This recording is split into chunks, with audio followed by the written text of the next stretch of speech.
எல்லாருக்கும் ஒரு பிரச்சனைன்னு வரும்பொழுதுதான் தெய்வத்தவே நம்ம தேட ஆரம்பிக்கிறோம். எந்த தெய்வத்தை தேடுறது, எந்த தெய்வத்தை கும்பிடுறது, அதை எப்படி கும்பிடுறதுங்கிற எந்த ஒரு விஷயமே தெரியாம நம்ம தெய்வத்தை எங்கேயாவது ஒரு இடத்துல இருக்காதான்னு தேட ஆரம்பிச்சிடுறோம். இந்த தெய்வங்கள் நம்ம எங்க தேடுறோம்? கோவில்ல தேடுறோம், கோவில் கருவறையில தேடுறோம், மரத்துக்கடியில தேடுறோம், இல்ல நம்ம வீட்டுல இருக்கிற பூஜை ரூம்ல தேடுறோம். அந்த பூஜை ரூம்ல போட்டோ இந்த மாதிரி வச்சிருந்தோம்னா அந்த போட்டோல தேடுறோம், இல்ல இந்த மாதிரி விக்கிரகம் செலவு வச்சிருந்தோம்னா அதுல தேடுறோம், இல்ல விளக்கு போட்டு அந்த தீபத்துல தேடுறோம். இதை எல்லா தெய்வத்தையும் கும்பிட்டாதே நம்ம பிரச்சனை தீருமா? இல்ல இதுல ஏதாவது ஒரு தெய்வத்தை நம்ம தனியா புடிச்சு மனதார கும்பிட்டாலே நம்ம பிரச்சனை தீருமா? அப்படி கும்பிடுறதுனால எந்த தெய்வத்தை கும்பிடுறது? நம்ம கலாச்சாரத்துல தெய்வங்கள் நிறைய இருக்கு. சிவன் இருக்காரு, பார்வதி இருக்கிறாங்க, நாராயணன் இருக்காரு, சரஸ்வதி, மகாலட்சுமி, பிரம்மன், முருகன், பார்வதியிலேயே காளி, மாரி, எசக்கியம்மன், பேச்சியம்மன், காமாட்சி அம்மன், மீனாட்சி அம்மன், இதையெல்லாம் தாண்டி அவங்களுக்குன்னு ஒரு குலதெய்வம், அந்த குலதெய்வத்துல ஒரு காவல் தெய்வம், அவங்க ஊருக்குள்ள இருக்கிற எல்லை தெய்வம், அந்த எல்லை தெய்வத்துக்கு ஒரு காவல் தெய்வம், தோட்டங்காடு வச்சிருந்த கற்பண்ண சுவாமி, கன்னிமார் தெய்வம், இது எல்லாத்துக்கும் மேல குடும்பத்துக்குள்ள இருக்கிற கன்னி தெய்வம். இதுல எந்த தெய்வத்தை நம்ம கும்புறது, எந்த தெய்வத்தை பாக்குறது, எந்த தெய்வம் நமக்கு இறங்கி செஞ்சு கொடுக்குது, இது எதையுமே நம்மளால புரிஞ்சுக்கவும் முடியாது, தெரிஞ்சுக்கவும் முடியாம ஏதோ ஒரு இடத்துல எங்கேயோ ஒரு இடத்துல போய் தெய்வத்தை தேட ஆரம்பிச்சிடுறோம். நம்ம இதெல்லாம் தாண்டி சாமி சொல்றவங்க யாராவது இருந்தா அவங்கள தெய்வமா நினைச்சு அவங்க கிட்ட போய் உட்கார்றது, இல்ல யாராவது உங்களுக்கு விட சொல்றாங்கன்னா உடனே அவங்கள தெய்வமா நினைச்சு அவங்க கிட்ட போய் உட்கார்றது. இப்படி நம்ம எங்க தெய்வம் இருக்குது அப்படின்ற ஒரு உண்மையான நிலவரம் தெரியாமையே, உண்மையான விழிப்புணர்வு இல்லாமையே நம்ம இந்த உலகத்துல தெய்வத்தை தேட ஆரம்பிச்சிடும். சரி, அப்படின்னா கோவிலுக்குள்ள இருக்கிறதெல்லாம் தெய்வம் இல்லையா? வீட்டை நம்ம சாமி கும்பிடுறதெல்லாம் தெய்வம் இல்லையா?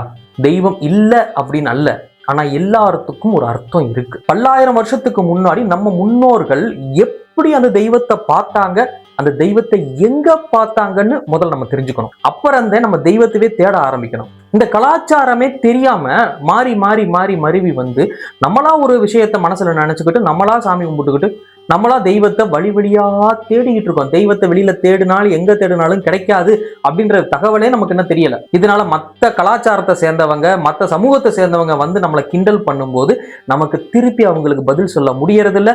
அதனால இளைஞர்கள், இன்னைக்கு சமுதாயத்தை சேர்ந்தவங்க இதுக்கு பதில் சொல்ல முடியாம, இதுக்கான விட தெரியாம இந்த கலாச்சாரத்தை விட்டே ஒதுங்கக்கூடிய சூழ்நிலை உருவாகிட்டு இருக்கு. நம்மளுடைய கலாச்சாரம் உலகமெல்லாம் பரவி இருந்த ஒரு கலாச்சாரம். ஆனா இன்னைக்கு நம்ம இந்திய நாட்டுல மட்டுமே இருக்கக்கூடிய ஒரு சூழ்நிலை உருவாகி இருக்கு. அப்ப இந்த இந்திய நாட்டுல இருக்கிற கலாச்சாரமும் அழிஞ்சு போயிடும். என்ன காரணம்னா தெய்வம் எங்க இருக்குதுங்கிறதே நம்மளால இன்னும் தெரிஞ்சுக்க முடியல. நான் சொல்ற விஷயம் இன்னமே யாருக்கும் புரிஞ்சிருக்காது. ஒரு சிலருக்கு புரிஞ்சுக்கணும் ட்ரை பண்றவங்க கண்டிப்பா இந்த வீடியோ ஸ்கிப் பண்ணாம பாப்பீங்க.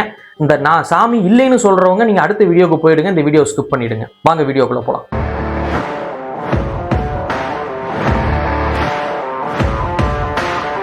முதல்ல ஒரு விஷயத்தை நீங்க தெளிவா புரிஞ்சுக்கணும். தெய்வம் அப்படிங்கிற ஒரு அமைப்பு எதுக்காக நம்ம நாட்டுல உருவாக்கப்பட்டுச்சு, நம்ம கலாச்சாரத்துக்குள்ள இந்த அமைப்பு எதற்காக வந்துச்சு, இந்த தெய்வம் எங்க இருக்கு இப்படிங்கிற விஷயத்தையெல்லாம் நம்ம தெரிஞ்சுக்கணும். நம்ம எல்லாத்தையும் பொறுத்த அளவுக்கு தெய்வம் அப்படின்னாலே நமக்கு மீறின ஒரு சக்தி, ஆகாயத்துல இருக்க சக்தி, இந்த பிரபஞ்சத்துக்கு அந்த பக்கம் இருக்கிற ஒரு சக்தி. அவங்க நமக்கு ஒரு கஷ்டம் அப்படின்னா அங்கிருந்து ஸ்ட்ரைட்டா வந்து நமக்கு கஷ்டத்தை எடுத்துக்கிட்டு போயிடுவாங்க, நமக்கு படக்குன்னு வந்து எல்லாத்தையும் செஞ்சு கொடுத்துட்டு போயிடுவாங்க அப்படின்ற ஒரு கண்ணோட்டத்திலேயே நம்ம எல்லாம் வாழ்ந்துகிட்டு இருக்கிறோம். அங்கதான் நம்ம தப்பும் பண்றோம். அப்படி தெய்வம் அங்க இருக்கிறாங்க, நமக்கு கண்ணுக்கு தெரியாம இருக்கிறாங்க, அது ஆகாயத்துக்கு மேல இருக்கிறாங்க அப்படின்னா இந்த பூமியில மனிதனாய் இருந்து தெய்வமாய் மாறினவங்க நிறைய பேர் இருக்கிறாங்க. ஷீரடி சாய்பாபா மனிதனாய் இருந்து தெய்வமாய் மாறினவர், அகஸ்தியர் மனிதனாய் இருந்து தெய்வமாய் மாறினவர், நாயன்மார்கள் இருக்கிறாங்க, சித்தர்கள் எவ்வளவோ சித்தர்கள், கணக்கம்பட்டி சித்தர் இருக்காரு, ராமசாமி சித்தர் இருக்காரு, ஸ்ரீ பிரம்மா சத்குரு இருக்காரு. ஏன் நம்ம தமிழ் கடவுள் முருகனே மனிதனாய் இருந்து தெய்வமாய் மாறினவர் தான். அப்ப இந்த பூமியில நம்ம தெய்வமா கும்பிட்டுக்கிட்டு இருந்தவங்க எல்லாம் ஒரு காலத்துல மனிதனாய் இருந்து தெய்வமாய் மாறினவங்க தான். இன்க்ளூடிங் நம்ம குலதெய்வம், நம்ம குலதெய்வத்துல இருக்கிற காவல் தெய்வம் முதல் கொண்டு மனிதனாய் இருந்து தெய்வமாய் மாறினவங்களை தான் நம்ம தெய்வமா வச்சு இன்னைக்கு கும்பிட்டுட்டு வரோம். அப்ப தெய்வம் வானத்துல இருந்து வராம இந்த பூமியிலேயே தான் இருந்துச்சா? ஒரு விஷயத்தை, ஒரு தகவலை நீங்க தெளிவா தெரிஞ்சுக்கணும். தெய்வத்தை நீங்க எந்த இடத்துல போய் தேடினாலும் கண்டுபிடிக்கவே முடியாது. அப்படி நீங்க ஒரு தெய்வத்தை இந்த இடத்துலதான் இருக்குதுன்னு போய் உட்கார்ந்து நீங்க கும்பிட ஆரம்பிக்கிறீங்க அப்படின்னா காலத்துக்கு உங்களுக்கு பிரச்சனை தீரவே தீராது. நீங்க எந்த பிரச்சனைக்காக அந்த தெய்வத்திட்ட போனீங்கன்னா அந்த பிரச்சனை தீரும் மொழியோ மத்த எந்த பிரச்சனையுமே தீராது. ஏன்னா நீங்க தெய்வத்தை வெளியில தேடுறவங்க எல்லாருமே தம் பிரச்சனைக்கான சொல்யூஷனை வேற ஒருத்தர்கிட்ட தான் தேட ஆரம்பிக்கிறீங்க. உங்க பிரச்சனைக்கான சொல்யூஷன் உங்ககிட்ட தான் இருக்குது அப்படிங்கிற அந்த உண்மையை என்னைக்குமே உணரவே மாட்டேங்கிறீங்க. அதைத்தான் தெய்வன்ற வடிவில் நமக்கு முன்னோர்கள் ஒரு அமைப்பை அமைச்சு கொடுத்துட்டு போயிருக்காங்க. இந்த வீடியோவை தெளிவா பாருங்க, கவனமா பாருங்க, கண்டிப்பா உங்களுக்கு இது புரியும்.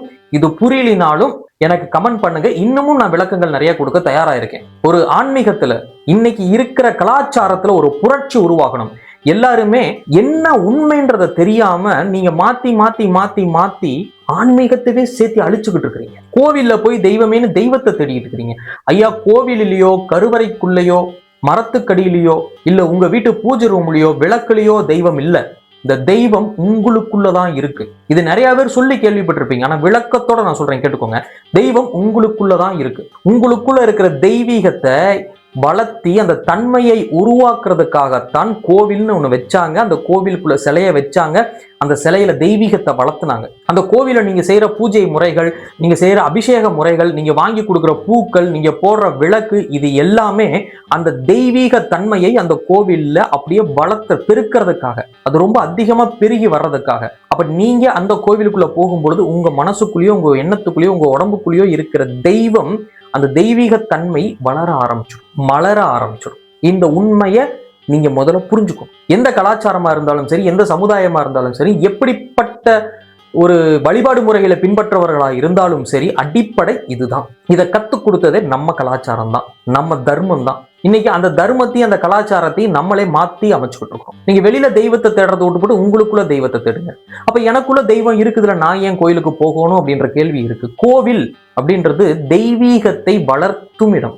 இமயமலை இயற்கையாவே அங்க தெய்வீகம் நல்ல வளர்ந்து நிக்கிற இடம். கைலாய மலை அங்க ஒரு தெய்வீகத்தின் தன்மை, அந்த தன்மை அங்க ரொம்ப அதிகமா இருக்கிற இடம். அப்ப நமக்குள்ள இருக்கிற தெய்வத்தோட நம்ம அங்க போய் நிற்கும் பொழுது நம்ம மனசுக்குள்ள இருக்கிற தெய்வம் அப்படியே மலரும். அப்படித்தான் ஒவ்வொரு மனிதனும் ஒவ்வொரு காலகட்டத்துல தன் தெய்வீகத்தை வளர்த்து அவன் தெய்வமா மாறி இன்னைக்கு நம்ம தெய்வமா கும்பிட்டு இருக்கோம். முதல்ல உங்களுக்குள்ள இருக்கிற தெய்வத்தை நீங்க உணர்ந்தால்தான் கோவிலுக்குள்ள இருக்கிற தெய்வீகமும் சரி, அந்த தெய்வமும் சரி உங்களால அடையவும் முடியும், உணரவும் முடியும். ஆதி காலத்துல இருந்து நம்ம மக்கள் ஏன் எல்லாத்துக்கும் இத்தனை தெய்வங்களை உருவாக்கி வச்சாங்க? ஒவ்வொரு தன்மைக்கும் ஒவ்வொரு தெய்வீகத்தை உருவாக்குனாங்க. ஒவ்வொரு கோவிலுக்கும் ஒவ்வொரு தன்மை இருக்கும். மாரியம்மனுக்கு ஒரு தன்மை இருக்கும், காளியம்மனுக்கு ஒரு தன்மை இருக்கும், எசக்கியம்மனுக்கு ஒரு தன்மை இருக்கும், காமாட்சி அம்மனுக்கு ஒரு தன்மை இருக்கும், சிவபெருமானுக்கு ஒரு தன்மை இருக்கும், நாராயணனுக்கு ஒரு தன்மை இருக்கும்.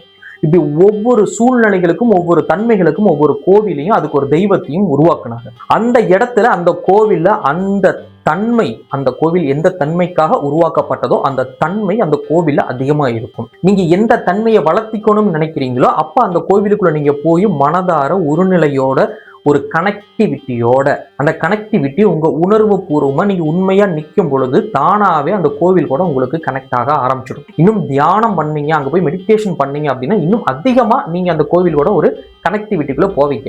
அப்ப அந்த கோவில் இருக்கிற தன்மை உங்களுக்குள்ள மலர ஆரம்பிச்சிடும். அப்ப அந்த தன்மை, உங்களுக்கு எந்த தன்மை வேணுமோ அது உங்களுக்கு அதிகப்பட ஆரம்பிச்சிடும். இந்த 1000 வருஷத்திற்கு முன்னாடி நம்ம இந்த இந்திய நாட்டுல வாழ்ந்த மக்கள் நம்மள யோசிச்சு கூட பார்க்க முடியாத அளவுக்கு ஒரு பயங்கர பலசாலியா இருந்தாங்க. எந்த செயல்ல இறங்கினாலும், எந்த வேலையா இருந்தாலும், எந்த தொழிலா இருந்தாலும் நம்ம யோசிச்சும் கூட பார்க்க முடியாத அளவுக்கான ஒரு மேலோங்கி இருந்த ஒரு கலாச்சாரம் இது. அவங்க எல்லாருமே பின்பற்றிக்கிட்டு வந்ததை நம்ம இன்னைக்கு அது தவறானது, அது ஆகாது, அது தப்பு, குருக்குலம் தப்பு, இப்படி சொல்லி சொல்லி சொல்லி சொல்லி நம்ம ஒதுக்கிக்கிட்டோம். ஏன் இதெல்லாம் அவங்க கரெக்டா அந்த ஒரு ரூல்ஸ் அண்ட் ரெகுலேஷன்ஸோட சாஸ்திரத்தோட அவங்க ஃபாலோ பண்ணுனாங்க அப்படின்னா அவங்க செய்யற செயல்பாடுகள்ல அந்த தன்மை தலை தோங்கி இருக்கணும், அதுல மிகப்பெரிய அளவுக்கு வரணும் அப்படிங்கிற ஒரு நோக்கம் அதிகமா இருந்துச்சு. அதனால அவங்க வேலைக்கு தகுந்த மாதிரியான தன்மை கொண்ட கோவிலையும் அந்த கோவில்ல விக்கிரகங்களையும் உருவாக்கி வச்சுக்கிட்டாங்க. அப்ப அந்த தன்மையுள்ள கோவிலுக்குள்ள நீங்க போகும் பொழுது உங்களுக்கு தானாவே அந்த தன்மை மலர ஆரம்பிச்சிடும். உங்களுக்கு அது மிகப்பெரிய விழிப்புணர்வை கொடுக்க ஆரம்பிச்சிடும்.